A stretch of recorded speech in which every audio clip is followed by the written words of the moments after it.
Right to be Read podcast, episode number 100. Interview with me. Hey authors, wish you could just write books and forget about all this marketing and coordinating with freelancers and formatting and proofreading and stuff? You're not alone. It's every artist's dream to just be able to create art while turning over the whole business and marketing side to someone who really loves and is really great at doing just that. If you're ready to start treating your writing like a business and get an experienced publishing and marketing team behind your words, pay a visit to Archangel Ink. Archangel Ink does absolutely everything needed to take a manuscript and turn it into a finished product ready to sell in all markets and multiple formats, from cover design to audiobook and everything in between. And as an Archangel Ink client, you'll be able to promote your book through Buck Books, the world's fastest growing book promotion website, at no extra charge. To find out more, go to www.archangelink.com. That's archangelink.com. You are listening to the Right to be Read podcast, and this is your host, Ani Alexander. Hello, everyone, and welcome to the Right to be Read podcast, the podcast that inspires and encourages writers.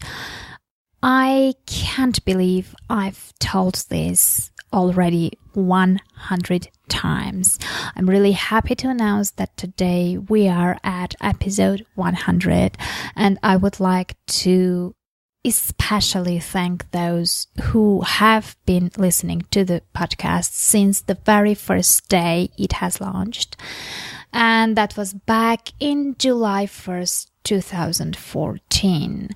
So since July, everyone who has been listening to every single episode, who has been encouraging me, writing emails, and making me feel special by leaving reviews, subscribing to the podcast, and supporting me in every single way, I'm really, really honored. I really appreciate every single one of you. And I think that you had a really big part of the success I'm having now, and you've been part of my journey.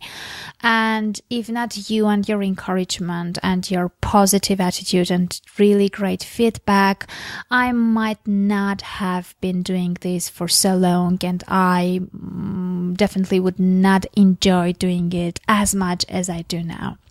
So I was just thinking, what could I do in order to have something special for episode 100? I had different thoughts, but none of them was really, really good enough. And I did not come up with anything really great. So I kind of went back to my archives and ended up thinking that why don't I use interview which I have recorded just few weeks after I launched the podcast, and which I never actually aired before. So I decided that it's time that it's aired, and I decided that it might be special because it's different and it's not really about writing.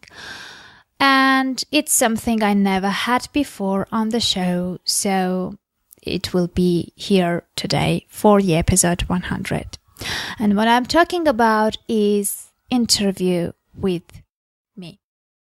So basically, when I just launched my podcast, a very good friend and fellow podcaster, Bill Nowicki, hijacked my show and actually interviewed me with the aim of making my listeners know me better as a person. So I can't really explain actually why I never put it live before, but I think that it's a really nice interview, and it's kind of symbolic because it was recorded when I was just starting, when I didn't know much about podcasting, when I was making my baby steps forward, and when I didn't have any listeners, most probably back then. So basically, we're turning on the time machine. We're going back to the time when Right to Be Read podcast was a newborn baby. It was just launched. And you're going to listen to the story of the person who created it, and you're going to hear me talking about myself and my life for the first time. So Bill did a great job trying to find out more personal details and things that I did not speak about before. So I hope it will be interesting for you, and I hope you will enjoy this interview. Well, let's start then. All right. This is Bill Nowicki, host of Submarine Sea Stories podcast, and Annie Alexander is going to talk a little bit more about herself today, and I'm going to hijack her show and interview her. Won't that be fun? Well, good morning, Annie, or good afternoon to you. Hello, and I'm really happy that you're hijacking my show. Good. Well, I hope you are at the end too. But I listened to your podcast, and you're part of the podcast incubator with Marone Berekit and the rest of us. And when I listened to your podcast, I wanted to know more about your life and growing up and being in the U.S. I'm not familiar with Armenia and, just your culture there. So why don't you talk about your earliest recollections as a child, and maybe a little bit about your schooling and how books and reading came into your life when you were young. Okay, so I was born in Armenia, and I lived here until I was 12 years old. So, and we start school when we are 6. So I studied the first 7 years of school in Armenia. Our childhood was a bit different because in the first years of school, we were still part of the Soviet Union. So I studied in the English school. So when we were just 6 years old, from the very first year, we studied 3 languages parallel to each other. So we studied Armenian, Russian, and English. And fortunately or unfortunately, all these 3 languages had different alphabets. We have our own unique alphabet. Russian alphabet is different, and the Latin alphabet is different. So from 6 years old, we were studying 3 different alphabets parallel to each other.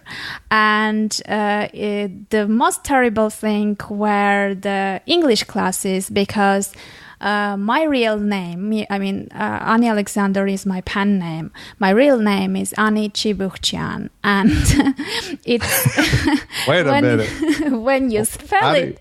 how do you spell that one? Well, it's Chibukhchyan. So...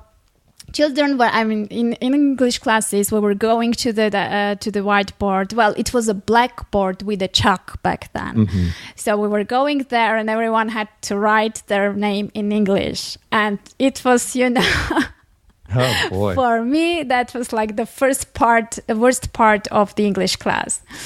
So also we had a uniform, so the whole school was dressed absolutely identical.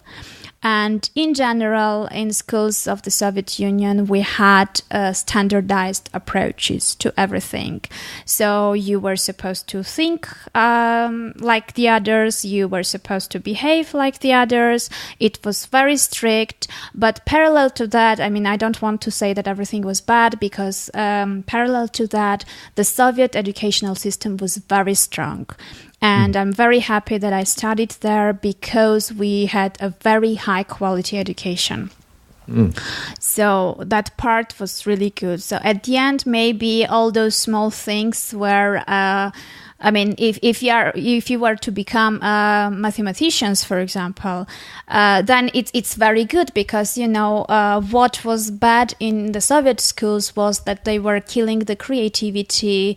They were not allowing like much of the free will and imagination and things like that. But if you are not into the creative profession later on, or you don't want to become a writer or a painter or whatever, and you're more into the physics and mathematics, or Right. more like more, let's say, serious Science. scientific things, then maybe it was the best place to study. So for you, like, do you remember the first time? Because as a kid, you're born with a creative piece to you. You're a dancer, you're a singer, you're a writer, you color, you do all these great things as a child. Then as you get older, you find out you're not really a dancer, you're not really a singer, because Yeah. so you find out what you can't do. But do you remember any moments when you were growing up that you tried something a little different and you were told, no, this is no good? Or Well, I'll tell you, I mean, from the very young age, I really enjoyed reading. And in school, we had two literature classes, the Armenian literature class and the Russian literature class. So you had a specific, program, and for the school you had to read certain things. And then whatever you read, you discuss or you write about that, different opinions as a homework. So what happened was that these opinions or the analysis of the books were already ready. And, the teacher was telling you how you were supposed to perceive the book. So there was a right and a wrong answer. yes, there is a right and a wrong answer in literature. For me, it was very strange, but there was. So very often I would end up, coming up and, they call you to the desk and you have to tell the homework, let's say, and speak about a certain book or a certain piece of a story. In a way that you're supposed to tell. So when you ended up telling your own opinion, you were getting like F or what. It was 2 in our case, because we had a system up to 5. So 5 was the best and 2 was the worst. And we got 1 if we were trying to help out someone else and, they were catching us at that moment. So, I see. Cheating, yeah. So you were getting, well, actually 1 was getting the person who was trying to help the other, not the one who was copying from you. Anyway, I see, yeah. so I had a couple of 2s just because I didn't, tell the opinion or did analyze the poem in a certain way, which was, I made the conclusion that, okay, fine, I have my own opinion still, but I won't share it with the others. I'll just tell whatever they want to hear, and it's the easier way out. So I wasn't really rebel back then. But I didn't really got brainwashed by everything they told. Now, what about your parents' reaction? Did you bring it up to your parents? Did they tell you how to handle things? Oh, well, I don't think that I really discussed it with them because, I don't know, somehow it happened so that everything that happened at school I wasn't discussing them at home because I was getting good grades generally. I wasn't having big problems at school and they were happy with me. So they thought everything was smooth and fun and then, I wasn't raising those issues myself. I had a problem once, which I shared with my mom, and she supported me and came to school to talk with the teacher. That was when we had like the heads of the classes. And I was one at a certain period of time. And it happened so that the teacher was asking me to tell who got bad grades from which subject during the class we had, which was called class issues or something like that. So I was refusing to do that because I was saying there is a journal where all the teachers put their grades, so you can just have a look. I'm not going to put children down just by being the bad person who's just, bringing up the bad news. And so she was really unhappy about that. So we were having this tense situation every time. She was asking every time I was refusing to say. And then I was asking her to put someone else in that position. And she was saying, no, you have to learn to be responsible and do what you're supposed to do. So when I couldn't solve this issue anymore, I just came home and told my mom that, this is the situation I'm at. And once a week, every time I'm getting this, unpleasant feeling. Mm-hmm. So she came and spoke with the teacher. And both stayed on their opinions. The teacher said that, she was right. My mom said that, she doesn't want me to feel bad about things, and she supports me because she thinks that I'm right and I shouldn't put people down. So at the end, the problem was solved because, someone else was in my place later on, and someone who felt comfortable about that and did what he was told to do. So that's the only time, I guess, when we kind of had some problematic issue related to school discussed at home. Right. But it was a way to control your mind by there's a lot of shame involved in that, right? So you wanted to shame the people, the kids in the school, to say, look who screwed up this week. Well, the good thing, I understand that there was a good message in that because it was shameful to study bad back then. So everyone was trying to study well and did their best. So the message itself was good, but the means and the approach, how they were, putting this into practice, was not really the right one. So otherwise, I'm okay that, children should feel that studying well is a good thing and they should try, etc. That mentality itself is a good thing to put into children, but not that way, I guess. Right. And about what, not to give away your age, but about when was this in the Soviet regime? Was this toward the end, and was the Soviet Union breaking up? We were like pioneers. From the fourth grade, children were becoming pioneers, like the Lenin's, followers, let's say. And we were having these red scarves on our necks, that was, we managed to be pioneers for 2-3 years max, and then everything changed. So it was until maybe late 80s.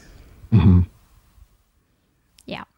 So you were at 12 years old. Did you leave before the breakup of the Soviet Union? It just broke up actually when I left. The problem was that the breaking up with the Soviet Union almost coincided with the war we had with Azerbaijan. So there was a war on the border. Fortunately, it did not come to the country, but it affected terribly the country because I remember that it was winter. I spent that period just a few months here, so I wasn't really, we left quite soon, and I relieved these terrible consequences just for a few short months, but people were living like that for years. They didn't have electricity, they didn't have running water, they cut all the trees because we didn't have heating, and it was terribly cold in the winters. And because of the blockade, we had problems with the bread and the food, and everything was terribly problematic. And my nation relived horrors back then for a few years. So I left quite early, but it just started when I left with my family. Because And where did you go? We went to Bulgaria. It happened so that at that period, my brother was just a baby, and my father found a job in Bulgaria. And we moved there with his working contract. And it appeared that that year when we went to Bulgaria was the worst year in Bulgaria because they also had some problems. It was much, much better than in Armenia, of course, but also they had some electricity cuts during the day. They also had some problems with food. We had huge queues to buy milk for the baby, etc., etc. So it wasn't that easy, but when you go there from a place which was much worse, it was relatively good and we were quite happy. Right. Well, that's funny that, a lot of people came to this country and lived in what we would consider bad situations in big cities, and yet it was a lot better than it was in Eastern Europe and places like that. Yeah, so absolutely. a lot more of them came. We're having that problem now. You have to compare. Right. Of course, it's like, you're not happy if you don't have the shoes you like, but when you see someone who doesn't have legs, then you realize that, those shoes were not really so important. So it all depends what you compare to what. Right. So talk more about, because now you're in your teen years and things like that. How does writing enter your life?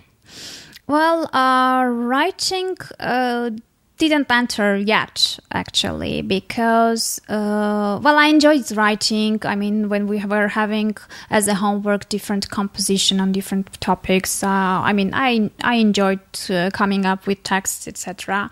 But, I wasn't doing anything special. Where I started writing when I was 16. That's when I wrote my first poem. And on the podcast, I have a separate episode explaining this first writing experience. But actually, that was the first time I realized that I could write. And it was very strange for me because I wrote in English. And back then I didn't know English that well. And I don't know why it happened so, because English is my foreign language. But it just happened. I still can't explain how, but from that first poem on, I kept on writing poems. And then the writing always came back to me periodically in different forms. After I finished with the poems, and was in the university, I didn't write that much, but I was the chief editor of our university newspaper. So I was working with the university texts, and also I was doing interviews with the professors, students, etc. So it was still kind of, another form of writing, let's say. Later on, somehow I started writing flash fiction and short stories. So it kind of, I started writing a bit longer things. Then I started a blog, which was a completely different form of writing. And after that, I wrote my first novel, which was like the longest thing I've ever written. So it kind of developed. It was coming back to me all the time. I wasn't encouraged by anyone, and I was thinking that it was just a hobby. So I was just, looking at it as a hobby. So I wasn't really doing anything specific about that. Whenever the muse came, it hit me. I felt like I wanted to write. I was writing, and that was it. Very often I wasn't even showing it to anyone. So it was just, in my computer file, etc. So it wasn't anything specific. Maybe what made the push, I think, was about, I don't remember even, maybe around 8 years ago or something like that. I wrote a very short story, like 200-word short story. And it happened so that a few days after that, Paulo Coelho's blog, I was looking through it, and Paulo Coelho had put an announcement saying that, please submit your short stories up to 250 words, and the ones I like, I'll publish it in my blog. So I sent over this short story I had written a few days ago, And I received from his assistant or agent or whoever it was, I don't know, but I received an email saying that Paolo really liked your poem, your story, and would like your permission to publish it in his blog. And it's still there. So it was maybe the first time that someone who knew about writing kind of, gave a positive feedback about that. So I thought like, oh yeah, well, so it was good enough for, showing it to the public. So actually, maybe it's not really complete crap what I'm writing. Maybe I should start, showing it to people. Right, so I guess that's when it brought me to the thought that maybe I could start, looking at it a bit seriously. Mm-hmm. Now, was there any books that you remember in this period that really struck you, or the books that you really love and why you love reading those books? Well, actually, I don't know. There are many people who kind of evaluate books based on their quality, literary quality, and the style, writing style, etc. For me, the good book is the book which has any kind of impact on me, emotional impact. I mean, I love books which I relive while reading those. So I should be just not a reader from a side. I should be inside the book, feeling it. So, I mean, there are many, maybe it's a shame to tell, but there are many famous books which I haven't read until the end, because, I mean, I give a book around maximum 50 pages chance. If I'm not able to get, involved in the book myself and feel it, then it's not for me. So for me, good books are those with which I'm emotionally attached. And what's one of those books? Well, just a few years ago, I read The Road by Cormac McCarthy. I don't remember the name right now, but is it The Road? ROAD? Yes. Okay. And it was like I was amazed by how basically not much was happening during the whole book. Actually, it didn't have like action or storyline or nothing was happening. It was post-apocalyptic state. There was no one in the world. It was all birth. It was all desert, and there was a father and a son who were trying to survive, just going through the roads, getting into the forest, passing the forest and things like that. So they didn't have anything to eat. They were cold, and basically this was the story. And you ended up reading like hundreds of pages of just their journey. And since the child was quite young, there wasn't even many dialogues even. But I was amazed how he just took your hand and you were going through the whole road, right, and you were feeling everything they felt. So together with them, you were cold, you were hungry, and you didn't want to put the book down because you wanted to see, okay, what's next. Although you knew that basically, I mean, for a quite long period of time in the whole book, they were just walking and going forward, but nothing really happened in between. So, and it was just two of them most of the book. So it was just, amazing how could a writer, without having much help in terms of action, in terms of characters, etc., how could he create a whole reality which would keep you for 2 days together with the book and the characters.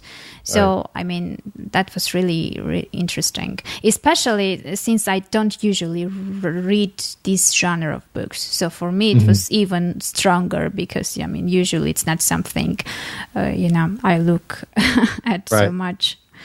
Yeah, I'm the same way. I love being transported. You're no longer just laying on your bed reading a book. You become part of the story, and you can't.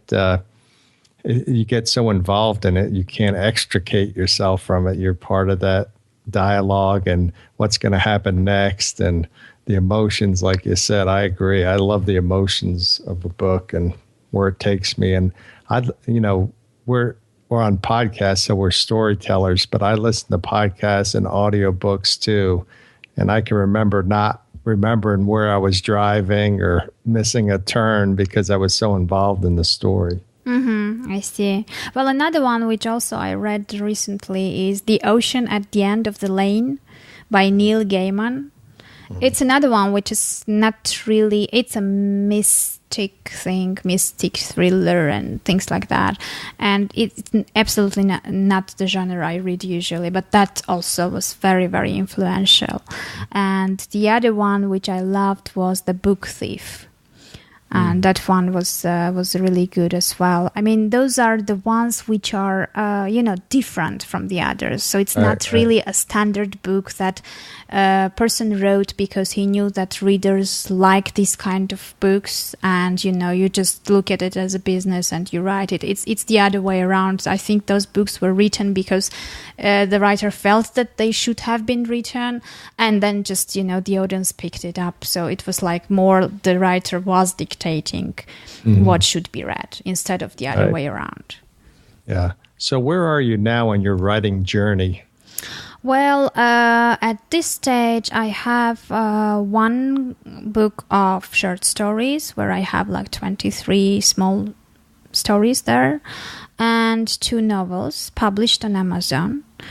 My literary agent found a publisher, so most probably during September I will be signing a contract with the publisher for my short stories book plus the first novel, and it will be translated in Spanish and sold in Spain first, and then maybe in the US the English version second. But they are still negotiating the details. And I have one unfinished thing which I started, and I really love the idea, and I will definitely finish the book. But right now I'm like still deciding how to continue it.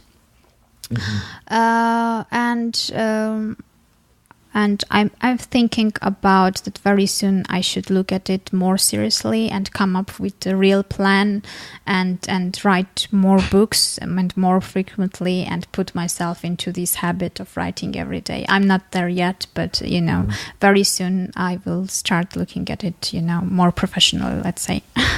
Yeah.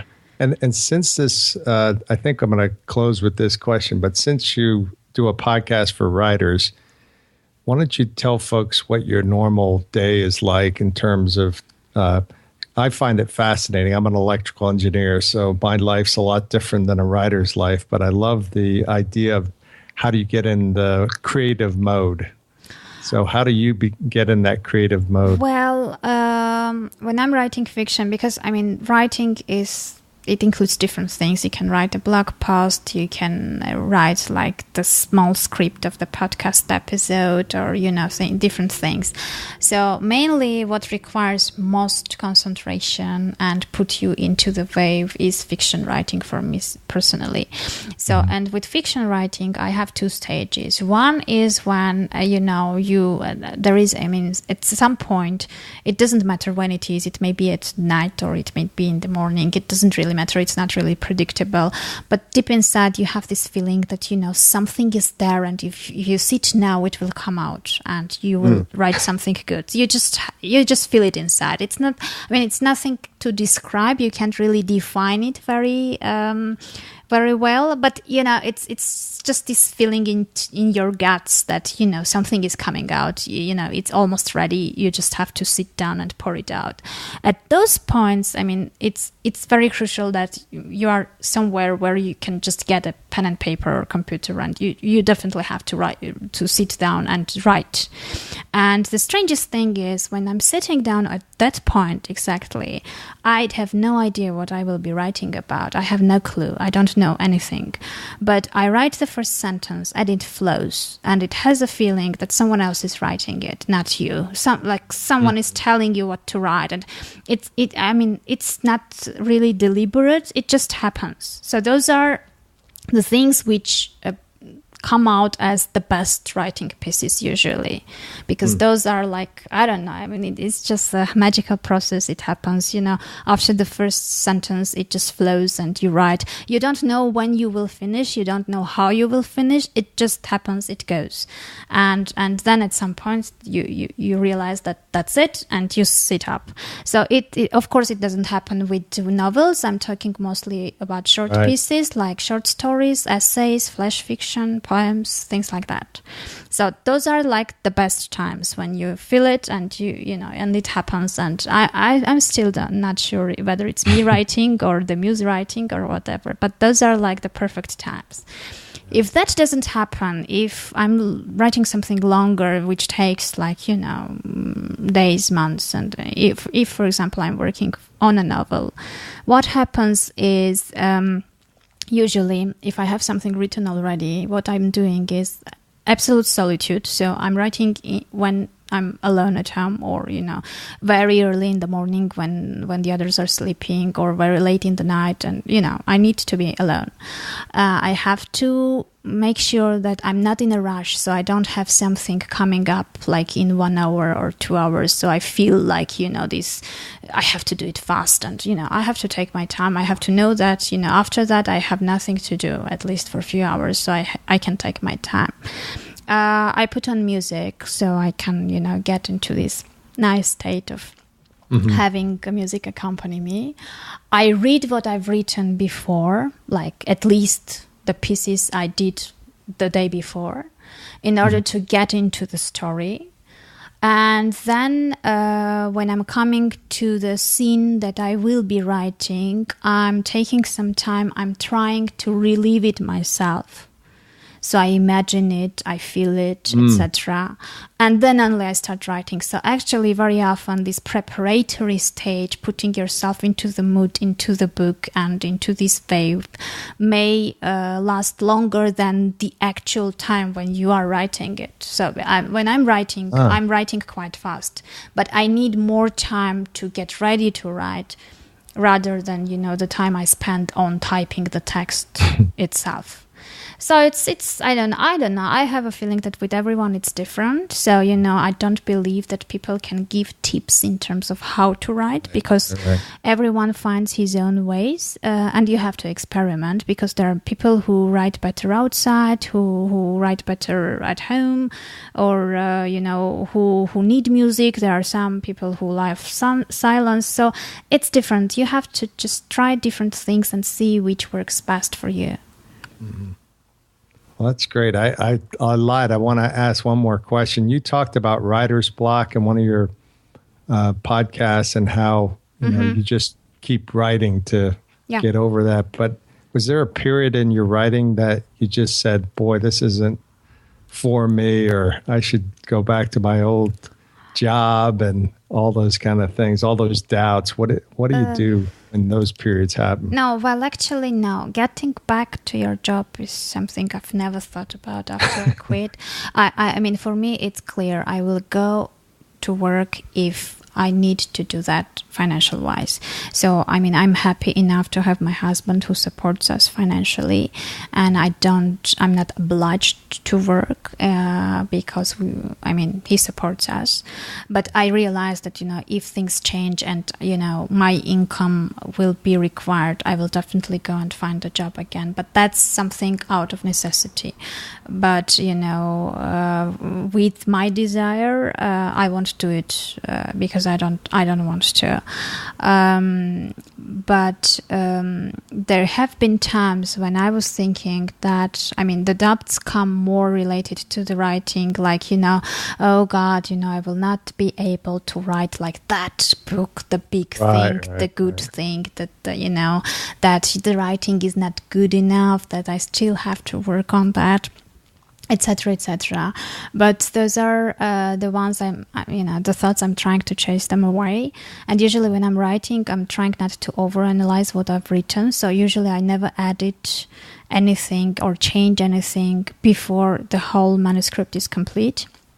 So I write it raw as it is, and later on just go over it. And I don't know. It's just I enjoy the process. So even if the result at the end, is not, let's say, commercially good, and there are some books which publishers say that they are not commercial enough and they don't find commercial value in that, so they won't publish you, for example. Even if that's the case, it's still fun to write it. So I enjoy the process. So that's why even if I have doubts, I just go ahead and write. There are some days, actually, when I told you about this gut feeling that you have to write something good, you feel that you will write. I also sometimes have this gut feeling that, even if I spend 9 hours writing, I won't come up with anything good. And that's when I don't force anything. Those are the days when I don't write, because I know that it won't happen. And if I do, sometimes I was like taking part in NaNoWriMo, like National Novel Writing Month, when you write one novel in 1 month. And that's when you need to, to use all the days writing. Right, yeah. I forced myself once when I had this feeling that I couldn't write. And you know what happened? I wrote what I was supposed to write. Then the next morning I read it. It was crap. I deleted it. And next day I wrote twice as much as I was supposed to. So it's just, sometimes you don't have to push yourself and force yourself. It has to come naturally. Right. And I'll tell you, just doing this kind of creative work where there's no limits, like you talked earlier about what it was like in school. But it's interesting where, when I go to work each day, it's very controlled and structured, and I see the same people. But when I do this podcast and some of the entrepreneurial things, it's all very, what do I feel like doing today?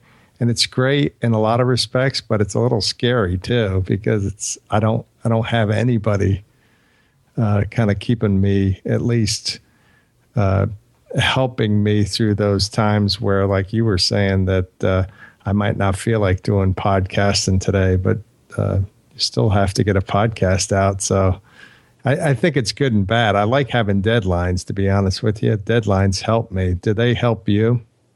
I think yes, because if you have a deadline, even if you don't feel like doing something, you just sit there to try.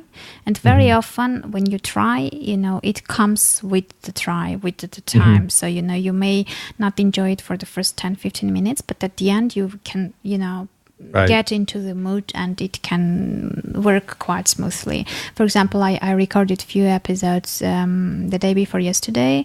I wasn't in a very good mood and I didn't like either of those. So they were not good. So what I did was, and I had like 2 more days safety margin for preparing those episodes. I just deleted them and waited for half a day until, I was in a better state, and then only revisited the computer and started recording again. Right.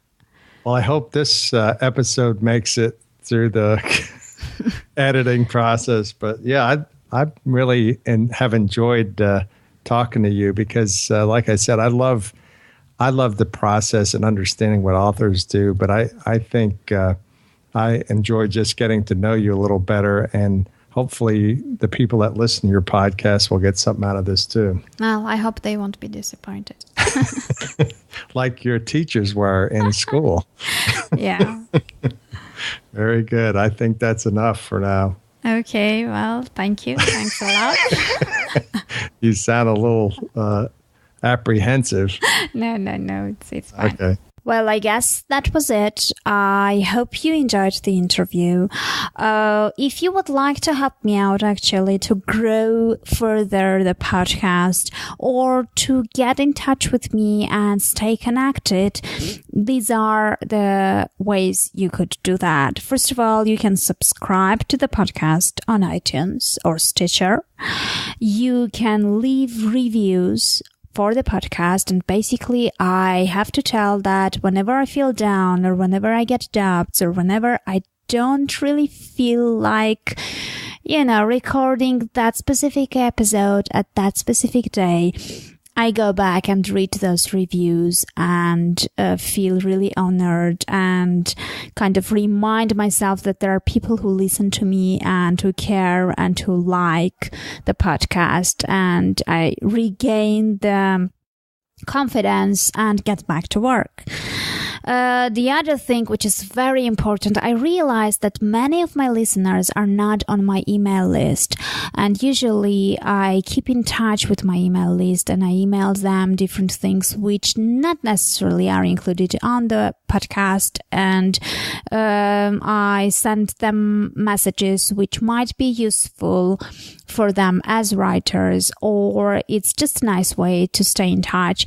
So if you would like to get on my email list, please visit www.anniealexander.com/free, and you will get on my email list as well as get a free ebook from me as a gift.